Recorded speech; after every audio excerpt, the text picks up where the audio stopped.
પાલનપુરના સરકારી ગોડાઉનમાં અનાજનો જથ્થો ગાયબ થઈ જતા અનેક સવાલો ઊભા થયા છે. પાલનપુરના સરકારી અનાજના ગોડાઉનમાંથી અનાજનો જથ્થો ગાયબ થઈ ગયો છે. અનાજનો જથ્થો ગાયબ થતાં ગુજરાત રાજ્ય પુરવઠા નિગમની વિજિલન્સની ટીમે તપાસ શરૂ કરી છે. છેલ્લા 2 દિવસથી ગોડાઉનમાં રહેલા માલ મામલે તપાસ થઈ રહી છે.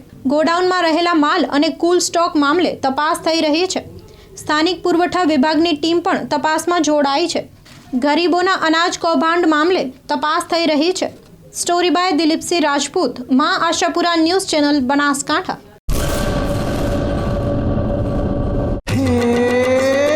સોનાનો સૂરજ ઉગ્યો રે ખેતરમાં, સાગર લક્ષ્મી બાજરી બિયારણ,